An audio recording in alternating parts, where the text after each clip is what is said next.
He calls himself just an old bush pilot, but he's really much more. An 85-year-old volunteer at the Aviation Museum is considered to be a hero by many. Cedric Mah flew hundreds of dangerous missions over Southeast Asia during World War II. But his fight wasn't just with the enemy. He also had to battle racism to serve his country.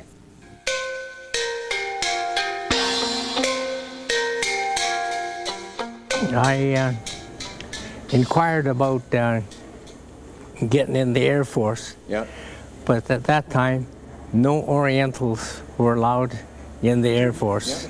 Cedric Mah's boyhood hopes and dreams to be a pilot were nearly crushed as a young man. So when he was told he couldn't sign up for the Royal Canadian Air Force because of his race, he went to California to get his pilot's license.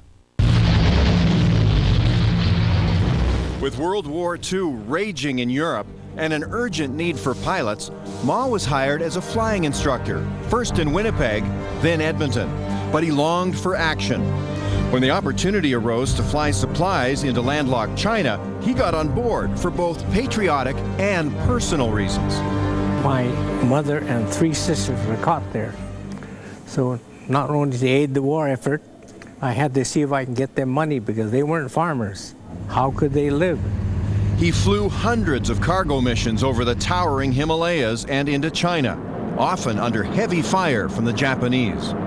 After a while, you get used to being terrified, so you know what you have to do, because at times we didn't even carry parachutes, because if you jump out there, where are you going? Did you ever get knocked out of the sky? Not knocked out, but knocked around. One of Mah's most amazing exploits was when he was instructed to bring back over 50 large bales of Chinese currency. Almost up to 22,000 feet when the right engine quit. We'd be picking up ice. The plane started to lose altitude, and Mah and his crew were heading straight for a mountain. Went out back to the back door, put the parachute on, but at the last moment I reached up and I slashed the ropes holding the bale. These guys come up behind me, they grab the bales and start tumbling them out the door. I said, what the heck, if we're going to go into a mountain, we may as well be doing something while we're hitting the mountain. So we threw 48 bales out. Mah says he threw millions of dollars out north of Shangri-La, and with a twinkle in his eye says it must be long gone now. He recently returned to the area and was surprised how he was treated by the locals. So instead of treating us like heroes, we were more treated like gods. And I was the youngest god. I was only 85. Well, they don't see anybody 85 climbing 11,000-foot mountains.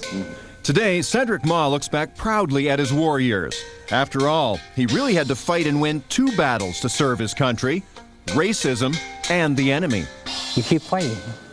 And that's in a way what you did. You said, to heck with it, I'm going to do this because I want to do it. That's okay. If I can't work in this direction, I'll see if I can work another direction. I said, they're going to need pilots, so here I am.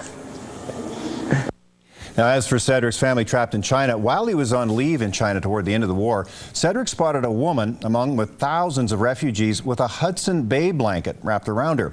So he walked over, and to his delight, it was his long-lost sister. He'd sent her that blanket as a gift from Canada years before. He eventually got his mom and sisters out of China and back home to Canada after the war.